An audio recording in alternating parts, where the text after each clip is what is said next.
Alors bonjour, j'espère que vous allez bien. Aujourd'hui, je vous propose une revue de la société Leggett & Platt. Au programme, nous verrons ensemble les principaux indicateurs financiers, la sécurité de son dividende, la projection du revenu passif et bien évidemment, est-ce le bon timing pour investir dans cette société. Restez avec moi, on se retrouve tout de suite après le jingle.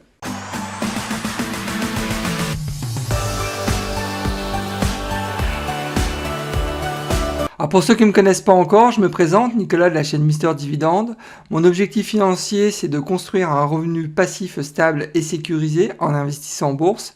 Je partage avec vous et en toute transparence mes analyses boursières. Je publie en règle générale 2 à 3 vidéos par semaine. Donc faut pas hésiter, inscrivez-vous, c'est entièrement gratuit. Et je rappelle que mes épisodes sont disponibles en podcast et c'est nouveau, vous pouvez aussi rejoindre la communauté sur Discord. Le lien est dans la description de la vidéo. Avant de démarrer, n'oubliez pas de liker ma vidéo, c'est très important pour soutenir la chaîne. Je tenais à vous informer que je ne suis pas un conseiller financier, qu'il est important de faire ses propres recherches avant d'investir en bourse. Ne foncez pas tête baissée sans savoir dans quoi vous investissez. Gardez toujours votre esprit critique, c'est vraiment le meilleur moyen de faire de l'argent en bourse. Leggett & Platt est spécialisé dans la conception, la fabrication et la commercialisation de composants et de produits d'ingénierie qu'on peut retrouver aussi bien dans les maisons, les bureaux, les magasins de détail, dans le monde aussi automobile et dans les avions commerciaux. Alors, si on regarde son chiffre d'affaires par famille de produits, on peut s'apercevoir qu'ils ont une gamme de produits plutôt bien diversifiée, puisqu'ils font 49% de leur chiffre d'affaires dans des produits dits d'habitation, 22% de leur chiffre d'affaires dans des produits industriels, 22% de leur chiffre d'affaires dans des produits d'ameublement et 6% dans tout ce qui est composants industriels, donc c'est principalement de la pièce de rechange.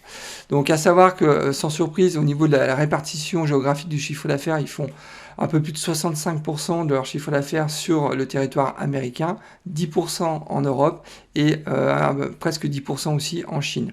J'ai noté 2 concurrents. Le premier, c'est Steelcase, symbole SCS, et le second, c'est Avient, symbole AVNT.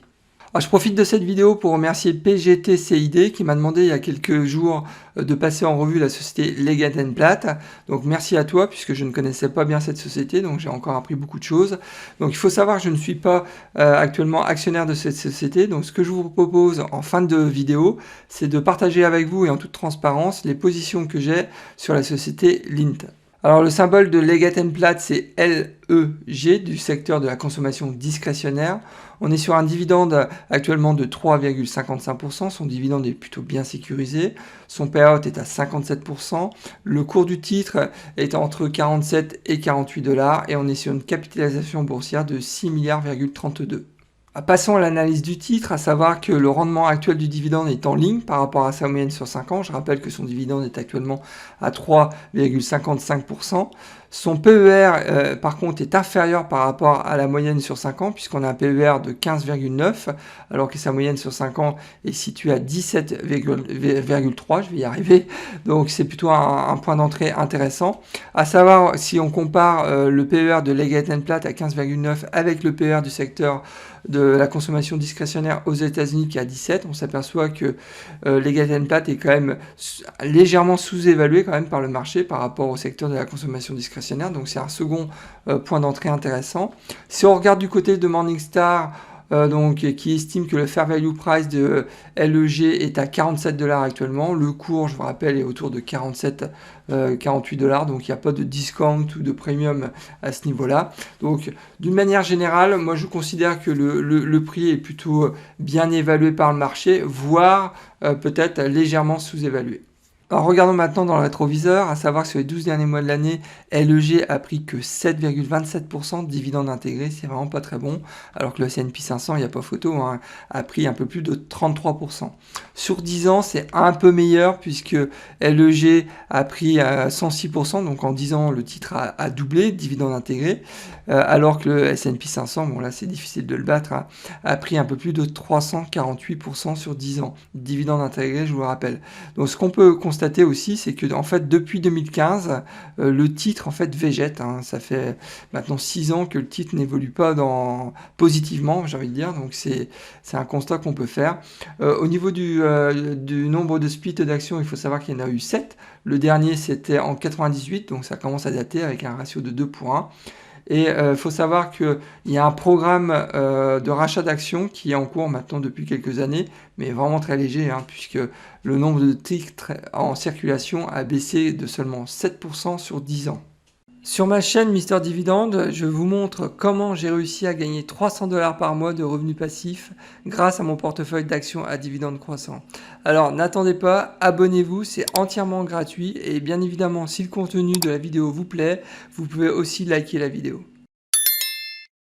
Passons aux dividendes, à savoir que ça fait 49 ans qu'ils versent un dividende sans aucune réduction. Ça fait 49 ans qu'ils versent un dividende croissant.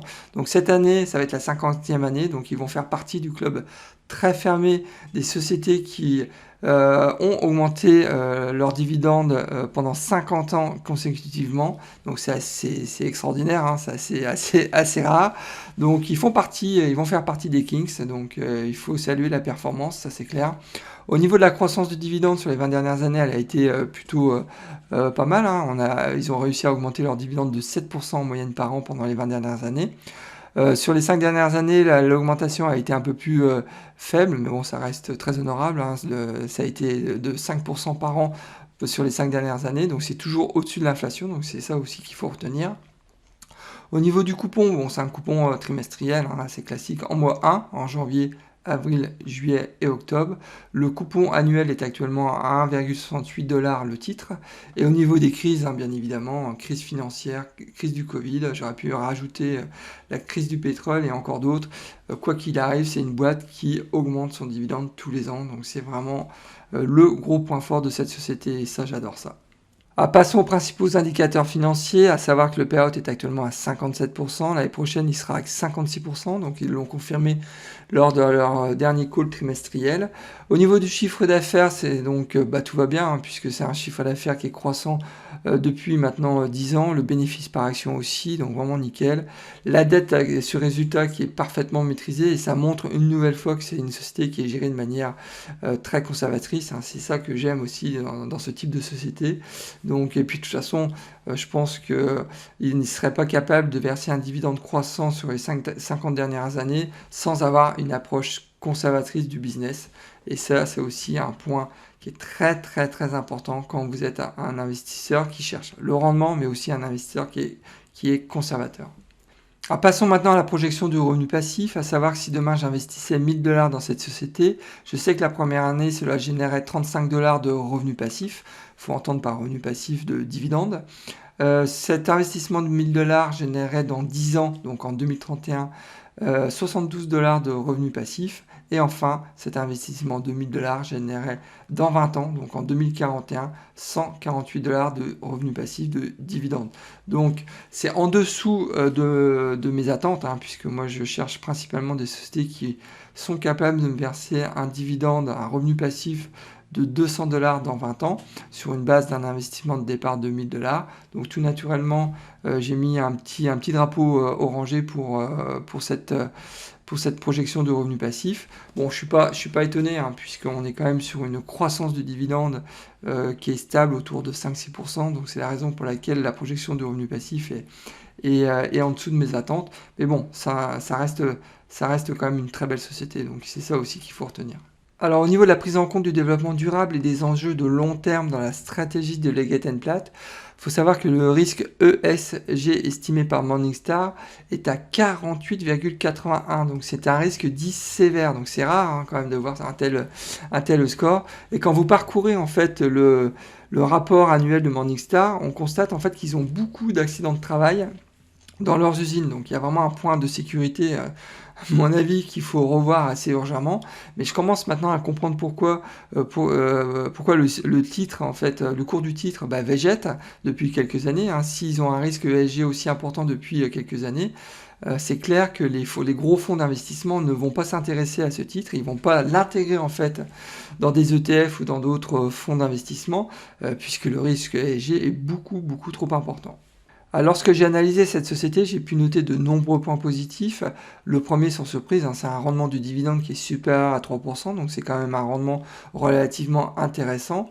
Ensuite, à noter la distribution croissante du dividende depuis 49 ans, hein, je le répète, mais bon, C'est vraiment impressionnant cette année, donc ils vont faire partie du club très fermé des Kings, donc vraiment bravo à eux, hein, franchement. Ensuite, donc ils ont des fondamentaux, on l'a vu, hein, très solides. Ils ont une sécurité du dividende aussi très bonne, donc ça rassure aussi les investisseurs qui cherchent le rendement et qui ont une approche aussi conservatrice de l'investissement.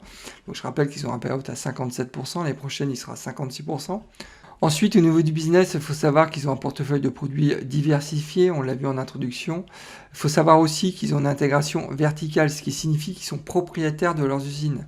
Et ça, c'est vraiment l'arme ultime contre des concurrents du type Amazon. Ça, c'est vraiment un point très très positif.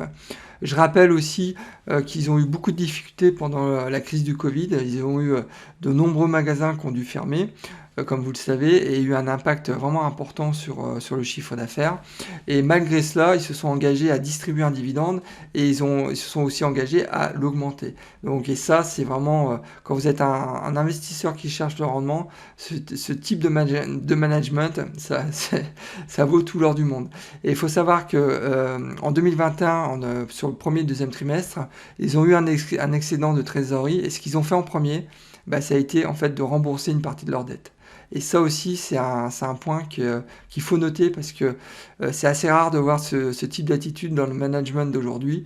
Donc voilà, je rappelle, hein, c'est vraiment une boîte qui a une approche très conservatrice du management. Et ça, c'est vraiment un point que je voulais souligner.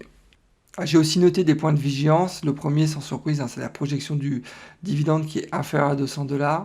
Donc ensuite, le second risque est à mon sens vraiment très important, c'est le risque ESG qui est beaucoup trop élevé puisqu'on est à 48,81, donc c'est un risque dit sévère et ça a forcément des conséquences sur le business et en particulier sur la croissance du titre sur 10 ans que je considère relativement faible. On est sur une croissance de 106%, qui est vraiment bien inférieur à d'autres sociétés du S&P 500 du secteur discrétionnaire, et je pense entre autres à Home Depot.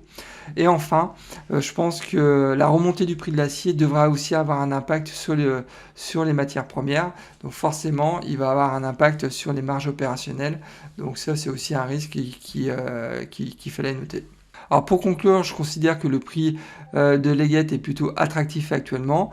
Par contre, je ne crois pas à un gros potentiel de rendement du titre dès lors qu'on a un risque ESG aussi important. Par contre, au niveau de la sécurité du dividende, on l'a vu, hein, c'est vraiment le point fort de cette société. Mais bien évidemment, comme la croissance du dividende est, on va dire, normale, autour de 5-6% par an et pas plus, la projection du revenu passif est forcément en dessous de mes attentes. Je pense que cette société peut convenir à un investisseur qui est conservateur long terme. On l'a vu, hein, c'est une boîte quand même qui était plutôt gérée de manière très conservatrice. Et je pense qu'effectivement, elle peut convenir à ce type d'investisseur. Par contre, c'est clair qu'elle ne peut pas convenir à un investisseur qui soit orienté sur la croissance, ou alors un investisseur aussi qui est proche de la retraite. Je rappelle qu'on est sur un rendement du dividende qui est en dessous de 4%, donc c'est un rendement qui est intéressant, mais peut-être pas assez pour quelqu'un qui est à la retraite ou proche de la retraite. Et enfin, bien évidemment, je ne pense pas que ça puisse intéresser un investisseur qui est spéculatif, ça c'est clair. Alors au niveau de mon arbitrage, il faut savoir que je ne vais pas intégrer cette société dans ma watchlist. Pourquoi ? Parce que j'ai déjà de nombreuses sociétés du même profil qui sont dans ma watchlist. Donc il y a un moment, je ne peux pas investir sur l'ensemble du S&P 500, ça ferait un peu trop. Donc, mais par contre, je pense que le prix actuel à 47$ est plutôt un prix intéressant pour investir dans cette société.